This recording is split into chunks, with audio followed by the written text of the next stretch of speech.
Let's return to the mystery of Flight 370 for a moment. The search for the missing plane is entering its 11th day, and while we've heard numerous theories, we still have no clear answers. In fact, the waters may have even got a little muddier today when the Malaysia Airlines CEO said that officials are now unsure of a timeline given earlier. Well, Suzanne Malveaux walks us through what we do know about key moments in the plane's disappearance.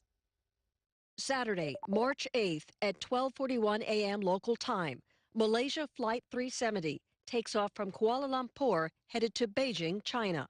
The Boeing 777 is carrying 227 passengers and 12 crew on board.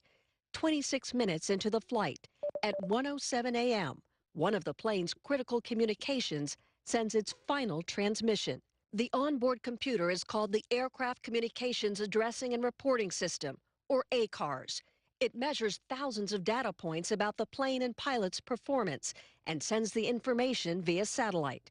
It is due to transmit again at 1:37 a.m., but never does. 1:19 a.m., someone inside the cockpit, believed to be the co-pilot, provides the last verbal communication with air traffic controllers. His last words, "All right, good night." It's a common goodbye to controllers after being handed off. At 1:21 a.m., the transponder, which identifies the plane to civilian radar, goes off. Critical information like the plane's flight number, height, speed, and heading are all cut off. This happens at the same time the plane is supposed to check in with air traffic control in Vietnam. 1:30 a.m., authorities say all civilian radars lose contact with the plane altogether. Then it appears to go through erratic altitude changes, perhaps as high as 45,000 feet above the approved altitude. 2:15 a.m., Malaysian military radar last detects the plane off Malaysia's west coast, hundreds of miles off course. 6:30 a.m., Flight 370 is due to land in Beijing. 8:11 a.m., more than 7 hours after takeoff, a commercial satellite orbiting more than 22,000 miles above Earth makes its last electronic connection with the plane, known as a handshake. Using the angle of the satellite, investigators are able to draw two big arcs where they believe the plane could travel.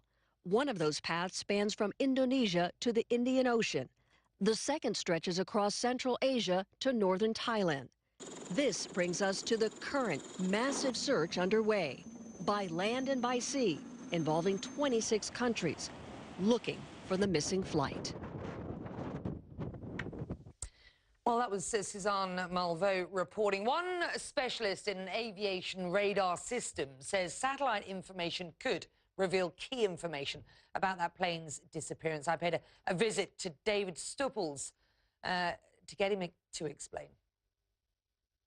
I'm here at City University in London in what is an Airbus A320 flight simulator with Professor David Stupples, who is an electrical engineer and specialist in radar systems, who I hope can address some of the still unanswered questions. And Professor, the first is simply, how does this satellite handshake, as it were, work?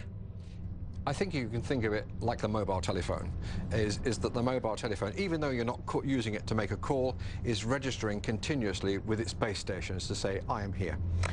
Okay. And that's exactly what the aircraft is doing with the satellite. That I understand. What I don't get is why this arc, this handshake arc, which straddles the equator, is so large. Well, there's two things there. One is that the satellite itself is at 23,000 miles up in the sky, in outer space, and it's geostationary. Secondly, the arc is being drawn because that's the range they think that the maximum range the aircraft could have flown with the fuel load it had on from the time it went missing. So what they've done is they put a bit of string on there, if you like, and drawn a really large circle around there and said the aircraft is somewhere in there. Professor, let's assume that the crew in flight disabled the communications from this cockpit. Show me how. Right. This is here is the secondary radar system. I can turn this either as a standby or turn it off. So that will then stop me being interrogated from the ground. I can then turn off my VHF radio systems here, and that will stop any communication from the ground.